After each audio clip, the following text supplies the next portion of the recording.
Simulation Happy Hour acknowledges the land and the waters from which you are listening today.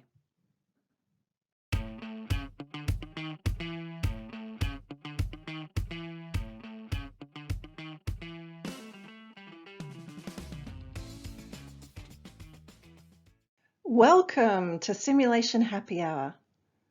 Sit back, relax, and let's talk about all things sim.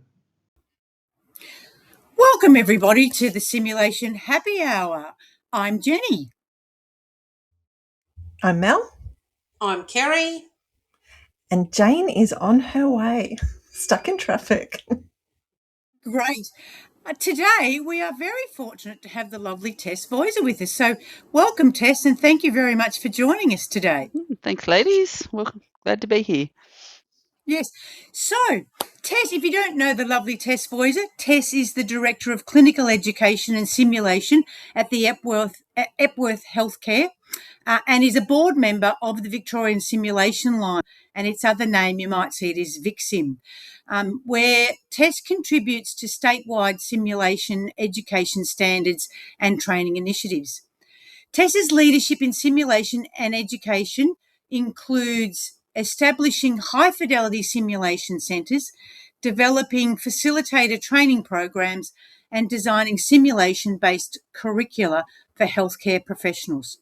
Through the Victorian Simulation Alliance, Tess has advanced collaborative efforts in simulation educator training, including contributions to manuals like Training Manual for Simulation Educators, and supported workforce upskilling during the crises like COVID-19, which none of us can forget. Tess's innovations, such as the PPE spotter role for enhancing staff safety, earned her the 2020 Epworth Medical Leaders Award. Congratulations on that award, Tess. Thank you. And interests along with training the trainer in simulation, broadening now with a wave of translational simulation. So welcome, Tess. That's very impressive bio. Oh, thank you. I've been in sim for quite a few years, so there's something to add there. So thank you. Yes, I remember meeting you in 2010, I think, Tess. Yeah, down in Victoria. That was probably when we first established the VicSim Alliance, or it might have been when pre the SBE days, all those days. Oh wow, that was so long ago, wasn't it? Yeah, it was down at Homescan with the lovely Monica Peddle. So, yeah, it was lovely. Yeah, that's right, when we first started some Train the Trainer. Yeah, absolutely. Yeah. Thank you. So tell me, Tess, what is your role within the Victorian Simulation Alliance, please? Yeah, so I've been involved with the VSA, I think we call it, Victorian Simulation Alliance, for actually ever since it was established back 2010, as a board member, and really just helping support the development and the direction of the Alliance over the years. A lot of my involvement's really been focused around the events and just building that sense of community. I think you'll probably hear me say community a little bit because that's all about what I'd like to do. And making sure that, we are helping the health professionals. Predominantly it was originally educators with a really strong community of practice around simulation. More recently, like you said, my role has shifted a bit towards helping the Alliance strengthen collaboration across the sector, really better connecting the health services like the universities and educators with building capacity. And what we're really concentrating a little bit more now on is particularly supporting the move toward translational simulation with that more systems-focused approach, which I think is really making the biggest impact, or will in the future. Great, thanks, Tess. So what is VSA's current priorities? Yeah, look, the vision is really about connecting the simulation community. It's really focused. We've just had another strategic planning, so we're really focused on the few key priorities with the vision of connecting simulation communities. The collaborations, that's where we're hoping to bring, them all together through networking and shared knowledge. You can see that with actions like the webinars that VSA have and the events that we've been having over the many years, slowly but surely. And especially our interprofessional simulation symposiums, where we all sort of come together from different organisations and different disciplines. We're really focused, so we're starting to increase some focus on collaborative research and partnerships we're putting together another website. So we've sort of over the years, there's been 3 different websites. There's another one coming, so watch that space for that. Just so that we can help grow the reach and impact of simulation. More recently, a little bit more around advocacy and influence. So really connecting people, sharing practice, and making sure we're working together rather than in silos. And I am a Queenslander, although my role is national, but I'm a member of VSA because although I might not get to the Victorian in-person events, like the webinars are great and they're open to anyone. So if you're not in Victoria, like I'm in Queensland, I still get a lot of benefit personally. Yeah, thanks for that, Mel. Yeah, and you've recently come on and helping us with our events and things. So I'm going to jump to how you can join. Is that okay? Because I'm thinking while we're on the VSA. So we used to be like a membership base, but now we're a subscriber base. So it doesn't cost you anything to actually join. It's pretty easy to get involved. You just go onto the VSA website. I know when we were looking at VSA for a domain name, we had to go with VicSim. So it's vicsim.org.au. And then once you subscribe, you actually become a member of the community of practice. So you get access. So there's another wall behind where you can get access to the shared resources. And that way you're then linked into the education material, recorded webinars, and hopefully more around the research and some shared tools with some scenarios. So with our new website, it'll be much more contemporary, so it'll look good. It is coming out in the next couple of weeks, so subscribe onto the old website, then we'll get you linked in with the new one. And then there's an events section which will look at what sort of events are coming and past events that you can access also. And there's recordings of the past events. So if anyone's, really encourage anyone interested in the simulation to jump online, sign up and tap into the community. So I think it's www.vicsim.org.au. So there's a little plug for the VSA.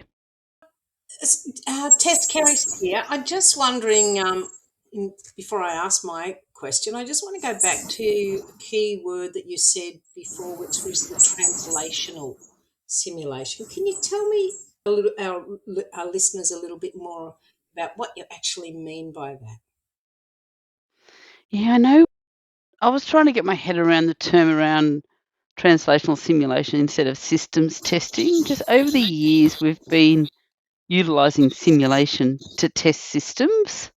I know when we opened up a new hospital in Geelong a few years back, we system tested the whole of the hospital, a whole week of simulations, for every area. It was quite amazing. But I don't know if I ever thought I would call it translation. I didn't know about the translational simulation term, but I think what we're meaning now is it shifts the focus from what we were doing to why we're doing it, sort of improving the outcomes and aligning with the health services priorities. I think the translational simulation sort of recognises the problems aren't just technical, but they're complex, and really a lot more involving sort of the teams, systems and context. So it's broader than just testing alone. I think the easiest way I saw it described was translational simulation is about using simulation not just to test systems, but to actively diagnose problems and translate learning into better patient care. I suppose that I really like that last bit, that translating into patient care, because my thoughts have always been around, what we do in simulation, we translate that knowledge into real world practice so that, that repetition. Thanks for that. My next question is that you've spoken about joining the Alliance, which is fantastic. So can I ask, how does the Alliance support that collaboration between universities, health services and educators? I suppose it really goes back. We're hoping it acts as a connector across the systems, an opportunity for us to all come together, predominantly really around our events too. But the practical terms happens in a few ways, like shared resources, offering some education and training. We try and do we try and do a sort of metropolitan event and then a regional every year. And then we're going national this year, which I can talk about in a little bit. So it's really, we're sort of hoping to reduce the fragmentation and create a platform where everyone is working together. So, I don't know, maybe aligning approaches collectively. I mean, if it hadn't been through sort of networking at sort of events, like I might not have met you ladies. So I think it's a nice way of us to connect across the system.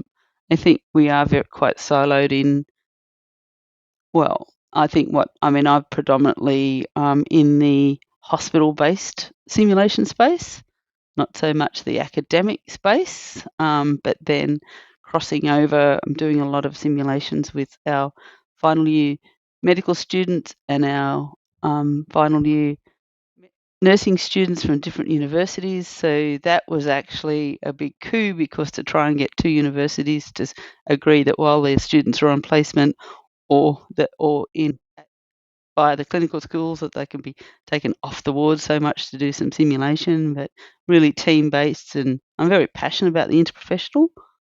But then to me, it's also around about, the interdisciplinary, obviously but also, I don't know, is there a word for if you're from the health sector, from university, from hospitals, from community, into whatever that will be?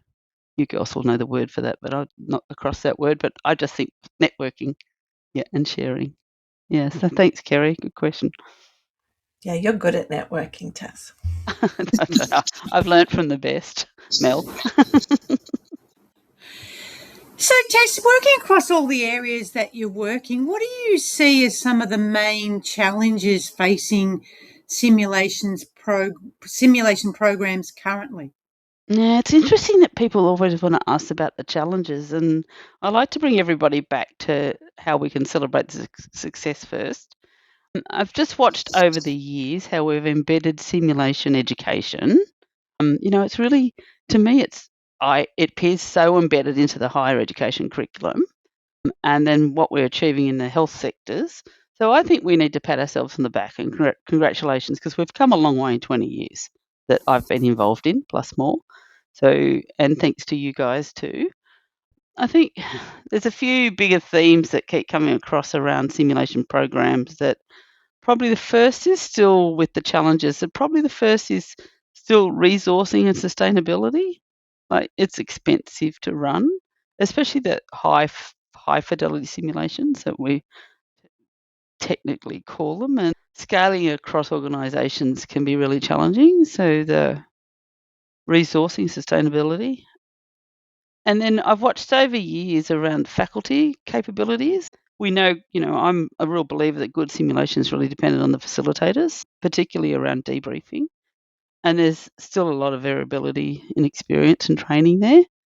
And I think another one of the big is how well it is actually embedded into organisations. I think that varies. I still see that it's something as a nice to have rather than core business, which makes it harder to prioritise and sustain.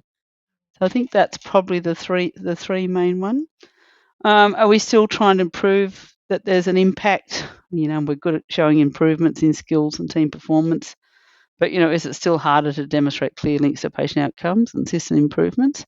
I think, but that's where I think the real shift's happening now. A lot of journals out now. I mean, there was only one journal 25 years ago, and so I think there's a lot more research around things. So a lot of support. It's not just the happy sheet and reporting on the happy sheet, but everybody loved it. So, I think it's less about where the simulation works anymore, but it's more about how we scale it better and make sure it's effective at a systems level also. Good. So then, we are not young educators. Can I speak for all of us? What advice then would you give new people coming on board and coming through in regards to sim? I was thinking about this, but I'm thinking I'd probably say don't overcomplicate it when you're starting out. focus on your really clear learning objective. I know when I get, educators especially to start writing some learning objectives, they get up to their fourth, fifth, sixth learning objective before, and then I bring them back to three. Three, Yeah. just keep them clear. And then how are you going to match up the activity with your learning objective?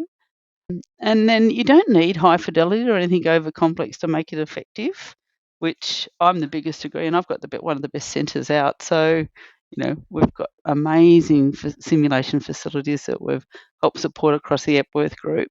But the best ones are usually the lower fidelity as such, because what we do tend to do is spend a lot more time on the pre-brief and the debrief, which you guys would all understand, because really, I believe that's where the learning happens. If we're talking simulation-based education. So, the scenario is just the trigger, and the real value I feel is in the reflection.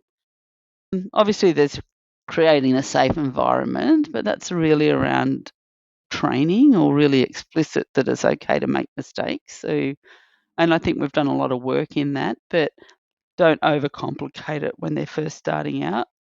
Start small, build your confidence, and learn as you go. It's really something you develop over time.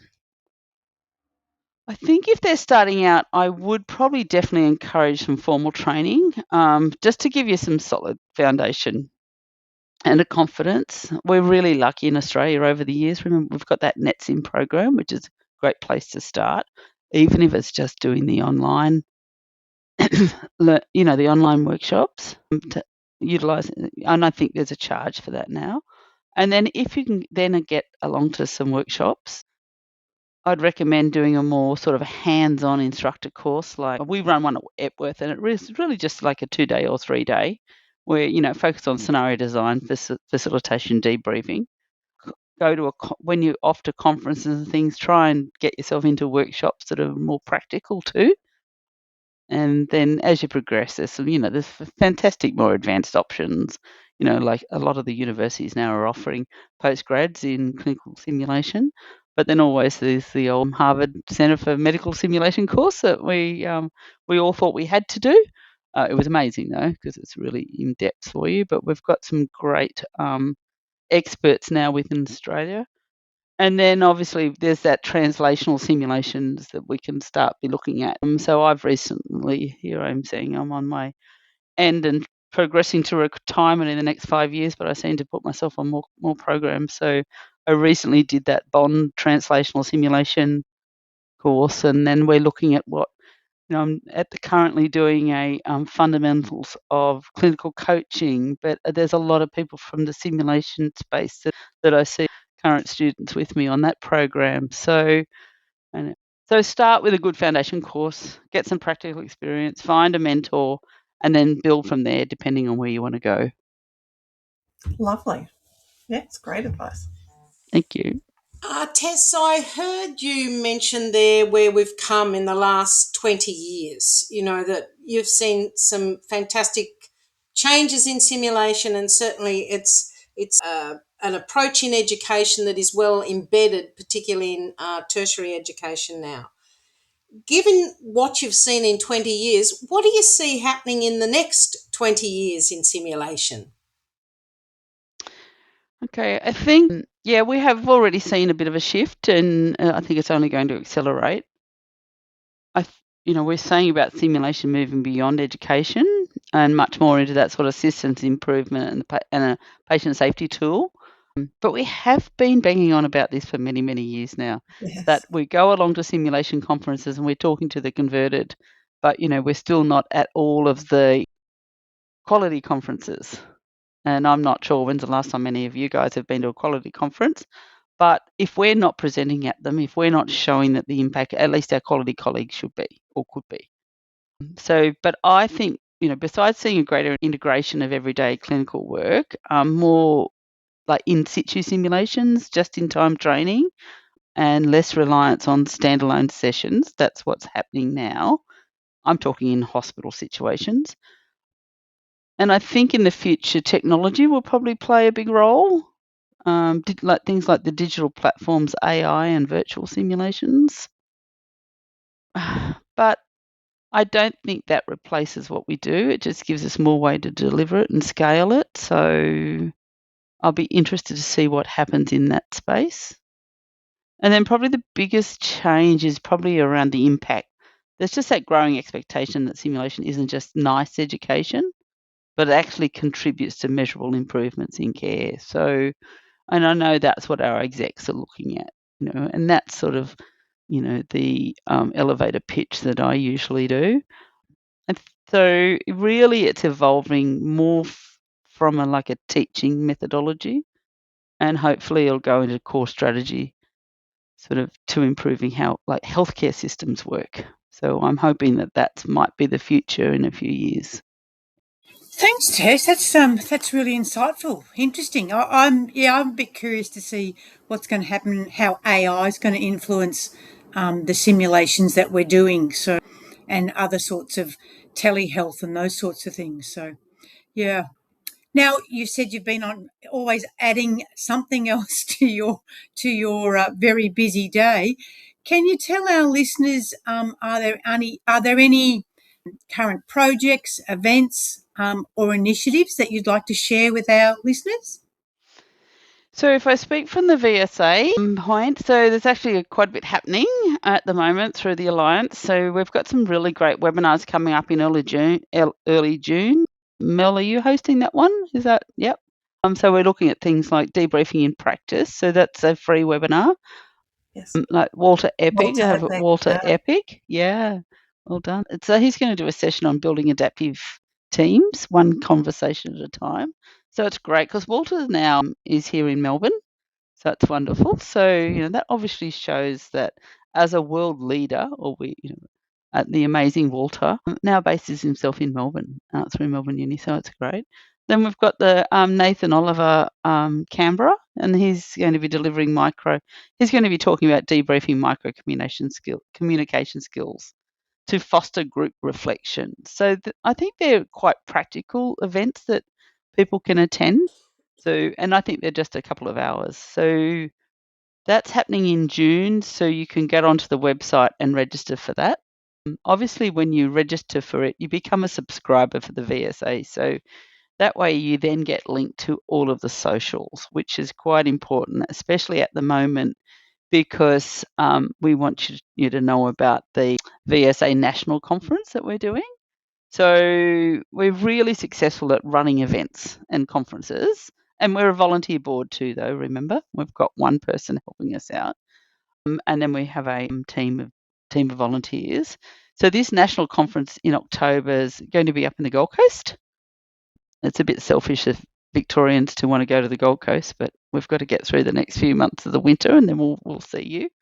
But that's going to be another great opportunity to connect across the sector. So we're calling for abstracts very soon, and really concentrating on areas like the translational sim. Is it open now? Yeah. Yeah. Translational sim education, emerging practices. So try and get involved in that.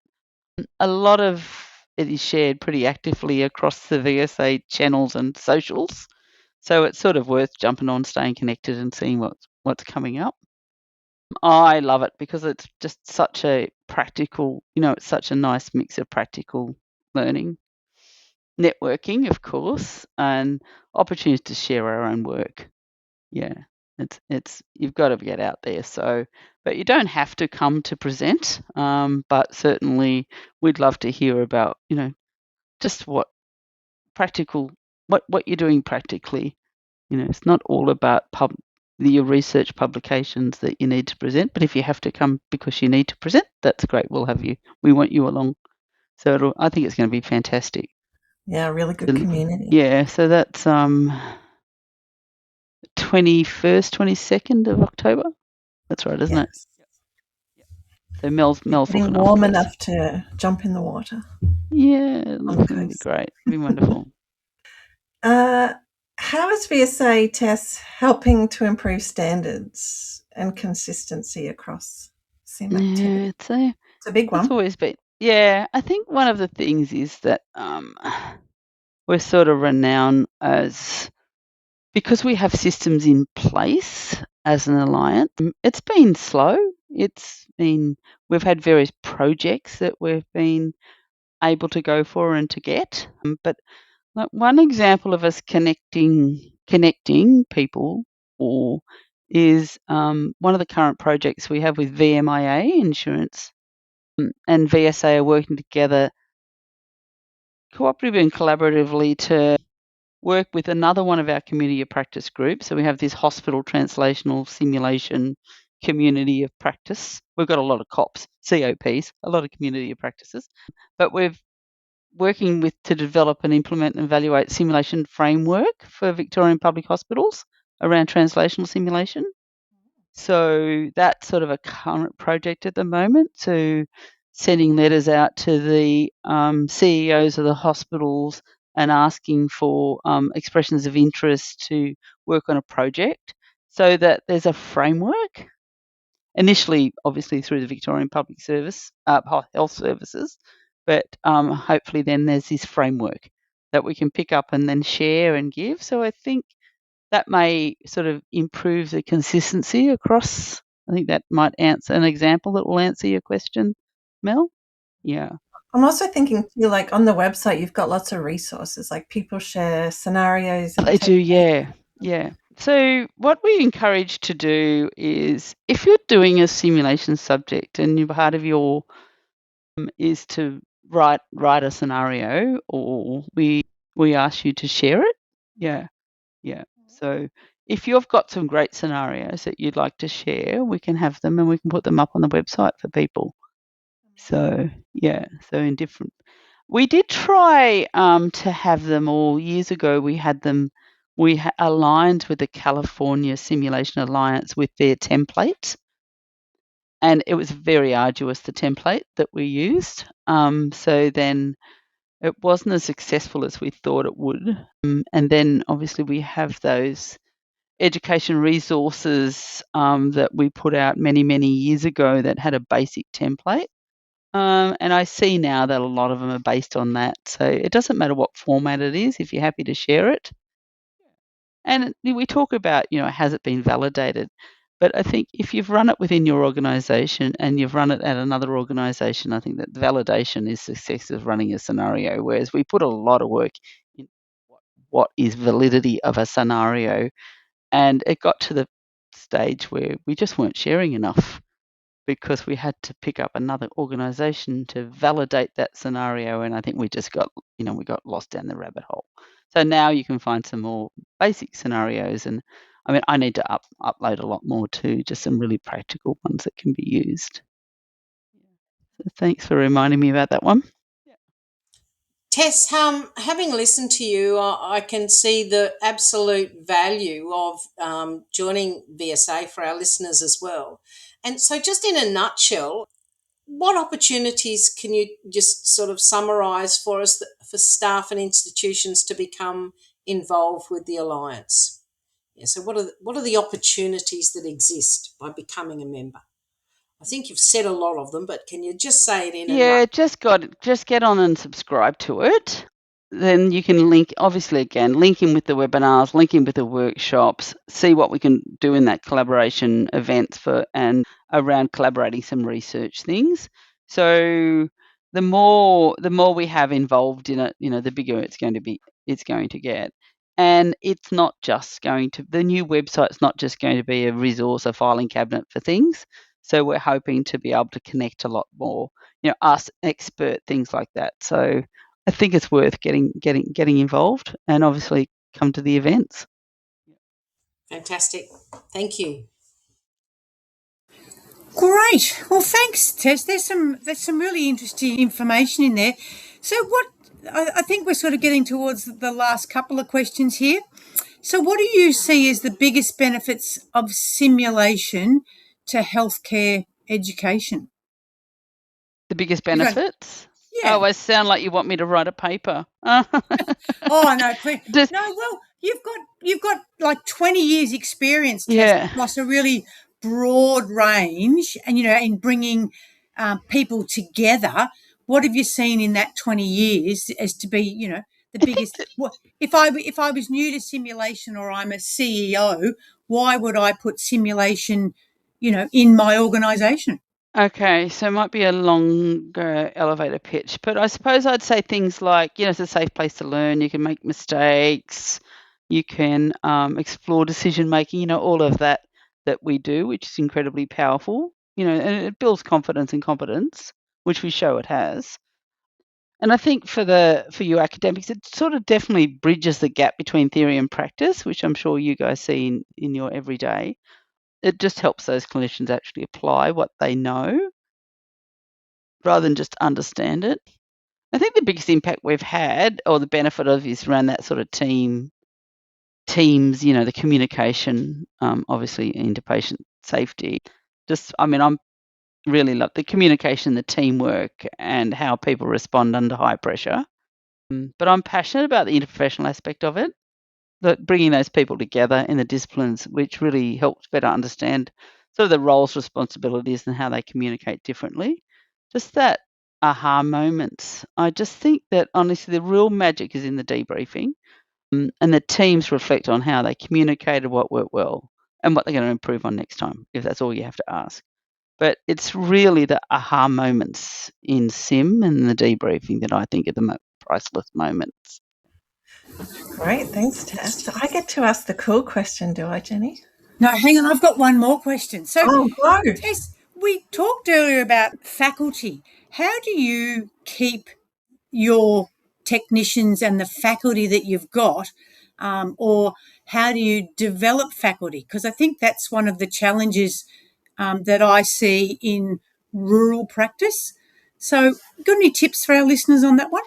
Well, I actually get them involved in our Train the Trainers. So it's more around them facilitating with the trainers. So I don't want them to be running all of the sessions, the faculty that are employed with me. I want them to be there to catch other people when they fall. So giving them, they are automatically seen as the experts because they have the term simulation in their title.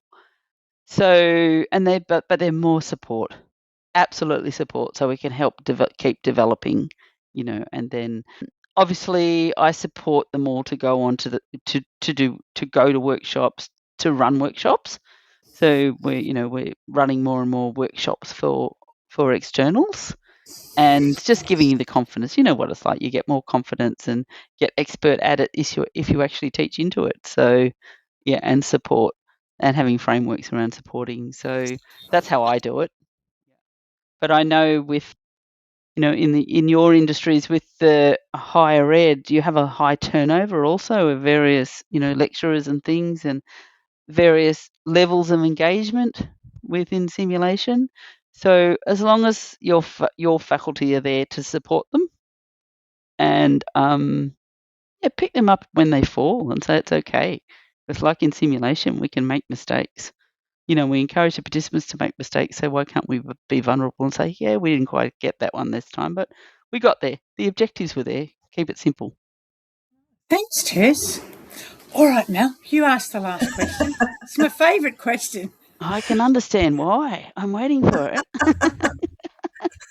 Because I think I made up this question. Happy hour, Tess. Oh, that's right. It's called Sim Happy Hour. Of course, it's got to involve alcohol. Does it have to involve alcohol? No, I'm a hot chocolate girl myself.